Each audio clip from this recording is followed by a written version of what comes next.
YouTube, what the crap's going on? HeirofCarthage here, and I want to kind of take a look at the discussion that I put up yesterday when I used the 4 gore bowls. I think that I went about that the wrong way.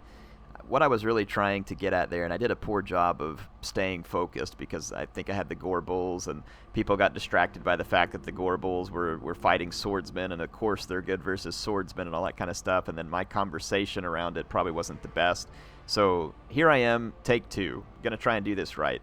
What I'm concerned about in this patch is definitely the fact that character spam is now becoming like the norm, and so basically the game is focused around spamming characters with certain abilities so that you can abuse that and then basically bring those characters into battle able to, like I said, kind of grossly abuse what you're able to accomplish. If I take a look at these guys,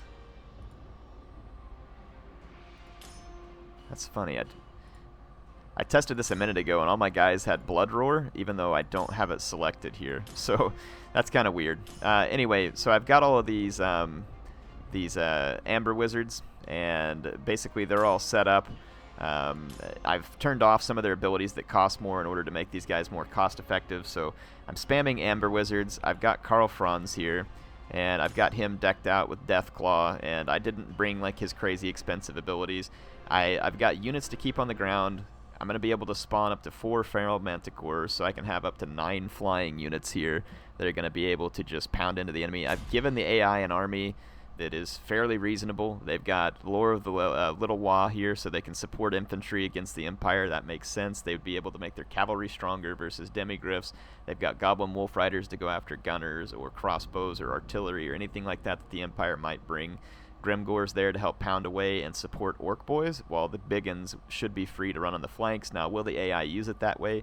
I don't know. I doubt it. But this is more of a demonstration, so I'm not just fighting against a spam of units that Flyers would do good against. And this isn't supposed to be just focused around the Amber Wizard. Again, what I'm talking about is immersion in the game. Do you feel like the game is going to have proper immersion if players are able to basically build a core of heroes, and then the army is just there for their throwaway meat shield type purpose? Or do you find it more fun and more representative? Again, I didn't play the tabletop game, and so I don't know exactly what Warhammer is supposed to feel like. And I don't know if the game is supposed to stay more true to tabletop, if it's supposed to stay more true to Warhammer. I really... I just don't, or I said tabletop. Is it supposed to stay true to tabletop, or is it supposed to stay true to Total War? And in Total War, it should be more about your army, with key units influencing how they affect your army, as opposed to, like, basically, if it'd be like playing Rome 2 and picking, like, 6 elephants, and then you just have a couple other units because you have to throw some money in there. It's just kind of weird to me. I can start spawning Feral Manticore, and it looks like we're getting 1 power every 27 seconds. So I'm going to go ahead and fast forward, because this is what I would do if I was going to troll someone with this army. I'd sit back and spawn my Manticores and let my Arcane Conduit... See, it gives me Blood Roar here, even though I didn't buy it, so that's another glitch, apparently. Unless it just comes on the mount. Maybe that explains it, but then I don't know why they would offer it to you to purchase pre-battle if it comes with the mount. So here I'm going to hit Arcane Conduit, and it's gonna massively speed up how I'm able to get ready to spawn more Manticore. I'm going to kind of shore up my flanks a little. Just kind of make like a little defensive formation. Now, what if the Greenskins had brought artillery? Well, what if they brought artillery? If I have like 6 or 7 flying units, I hardly see how their artillery is going to be worth a darn. You know what I mean? Okay, I've already got 3 Feral Manticores up. I don't know if I'll ever get another one in this battle, just because of timing. But I've got 8 flying units. And I've done all of this before the enemy was able to reach my troops, because I just camped out in the back. And I've got all my units on the ground that are going to make this harder for the enemy to get at. Let's see what's being thrown at me. Cursed of Bad Moon. Yeah, the AI is never going to be very good with their spells, I guess. I'm going to hard group these guys. Swing around here. So here comes the Goblin Big Bosses charging right in, as one would expect. I'm going to use my Demigryph Knights to keep the AI off my flanks. Okay. I'm going to give just a quick swoop in attack order with some of my guys here just to kind of show you the type of damage that you're capable of causing here. Yes! Hunting! Swiftly! To battle! I'm going to try and pull all my wizards back up into the air now that I've made a charge. The orcs were able to do considerable damage to one of my feral manticores, which actually surprises me. Demigryph Knights over there are getting a little bit beat up. Obviously my spear line's going to collapse. That's expected. The orc infantry here is just vastly superior. I'm going to ungroup these guys and try keeping them blobbed up. I think they might actually work better blobbed up.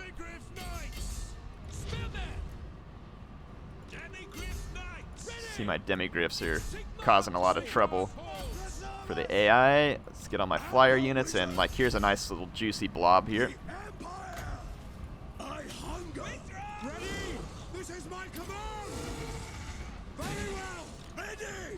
Okay, so I'm just going to do a quick charge in, try and smash a green skin and get back up in the air. Now, do note that my spear units are close to the edge of the map. This is going to mean that, you know, when they route, they're going to route right off the map. But what I could do at this point, now that I've killed a lot of the greenskin cavalry, is I could take one of these demigryph knights and basically just run off. I can kind of start singling out characters. I'm going to take these demigryph knights and run off to kind of demonstrate the full trolling. So I'm just going to do quick hit and run missions here on the orc infantry and try and get back in the air before they're able to kind of fully group up and bog me down. I actually had someone do something like this to me with the dwarfs one day. And of course against the dwarfs it worked brilliantly. Those guys can't pin down anything to save their life. It's really quite pathetic. I don't have Blood Roar there. So I'm going to keep trying to use Blood Roar to disrupt the leadership of enemy troops as I just pummel into them with this flying death squad. And again, because I have just one cavalry unit left on the ground, you can see how I'm able to pretty quickly and easily abuse the system. My guys can do little hit and run missions and kill huge numbers of orcs while they're doing it. And the orcs have no chance at this point of catching my demigryph knights. And see, this goblin big boss got himself singled out over there.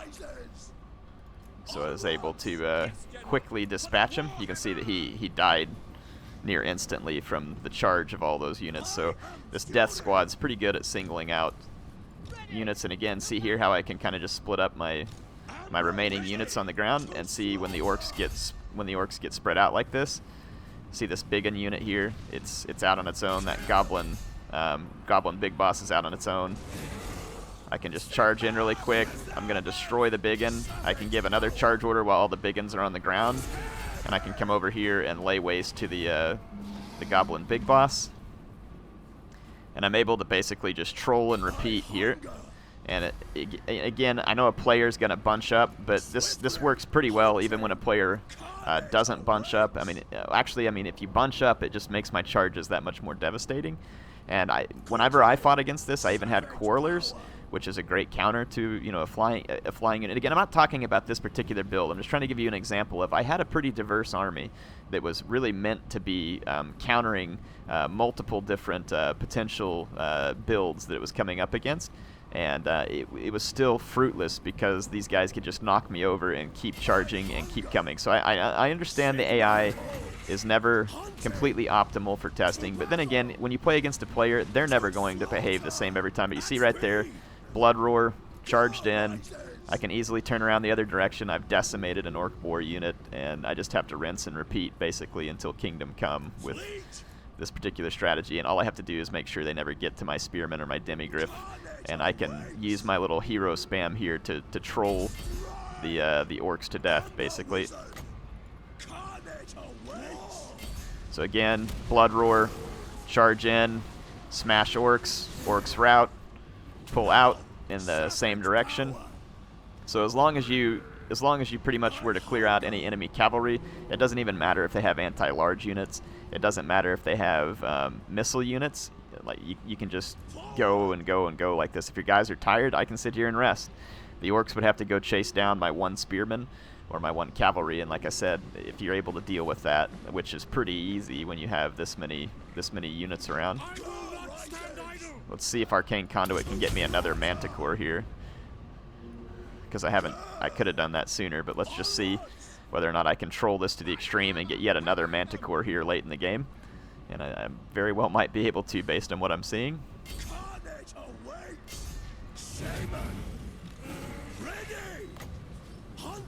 Just gonna Blood Roar there again. Get out of here before I'm able to get bogged down by more orc boys.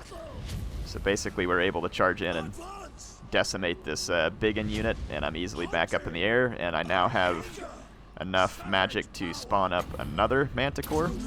So now I have a full-on 9 flying units. So again, you can see how the character spam can break the immersion of the game. I now have like a big giant army of just flying units and big monster flying units, which means that I can just absolutely troll the crap out of any opponent and any build basically that they bring, because you can't really fight against this very well.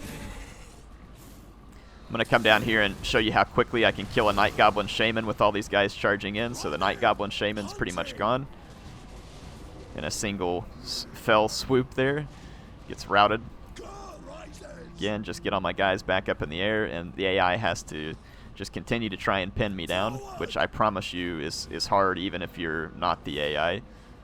Here's a Biggin unit that's all singled out. Let's find a Blood Roar.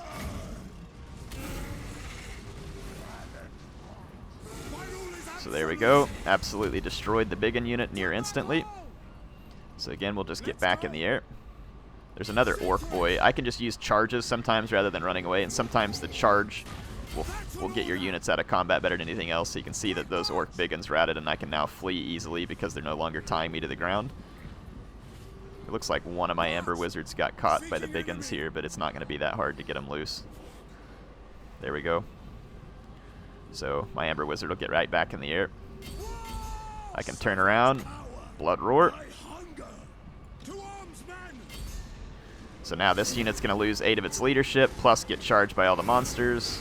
So again, whether or not you're grouped up or singled out, it becomes a big problem for you. So now look, you can see the whole orc army is going to rout. So again, I understand that this situation in of itself is a troll army that probably shouldn't be available, and I understand if you want to make a comment about this army in particular, but again, think about this more from, look, Arcane Conduit's available again. Let's see what it does. Can I get even more out of it? Sure can. Look at it. It's still growing. That's crazy. I could still have magic left. On top of all this, I could still have magic left if I needed it. That's nuts. Like, just how much you can abuse this. So again, character spam is a problem in my mind, because it allows armies like this to come in, and for me, it breaks the immersion of the game in the sense that, and someone say, well, it really just matters if there's a counter out there to what you're doing. Well, I mean, sometimes, yes, I mean, if you can counter something, but if this game just becomes every time I play the game, I have to bring something to counter something ridiculous that someone else is going to bring, or I have to guess when they're going to bring something ridiculous, it kind of, again, it takes away from the fun of it, where I think it should be more spontaneous in the sense of you pick certain heroes or certain units to support hopefully clever and crafty picks of units, rather than, again, just bringing a core of heroes that are just made to be a big-time troll. And I say that, you know, if you use this kind of stuff, I'm not trying to insult you. I don't see this being good for the game. I see it making it really easy to abuse in campaign. It's going to be abused in multiplayer. So again, give me your thoughts. This is really what I probably should have discussed better, I think, yesterday. Hopefully I did a good job this time. I'm not perfect, obviously, when it comes to getting my thoughts across, and some of y'all can disagree with me, and that's fine. I was just trying to do this as a follow-up to show you that against a build that has anti-large capability, it has it with the Boar Boy Biggins, it has it with the Orc Biggins, it's got heroes to support. I mean, this may not be a perfect army, but I mean it's thought out, and could they have brought a spider or something like that? Sure, but I could probably deal with the spider even because I had the demigriffs with halberds and stuff like that. And any of that stuff that survives into late game is just going to be a pain. All I have to do is have one unit left on the ground in this particular case, and it can be a pain. Again, there's other cases where you can spam stuff in terms of heroes that I'm not demonstrating all scenarios here. I'm just showing you a scenario and trying to get your thoughts. So if you agree with me, let me know. If you don't, let me know. Personally, I would ask the Creative Assembly come in here and probably, I think the best way to cap this stuff, you can use hard caps, and I'm okay with hard caps on certain units like heroes, or maybe units that are supposed to be one-off or very special. Like you might have a hard cap on them, like the Luminarch of Hysh. Is there supposed to be multiple Luminarchs? And I'm not saying that unit's a particular problem. I'm just using it as an example. There might be some units that are supposed to be unique, and you only have one of them. Now, in the Empire, was there more than one Amber Wizard? Probably. I get it. But maybe you should limit those to one per army, so that it forces people to diversify a little bit and, and again, focus back on a build rather than just being able to troll something. So I'm just throwing these thoughts out here again. Want to see what you all think. Look forward to the discussion. Look forward to your comment. And as always, I appreciate your comments and participation. HeirofCarthage, signing out.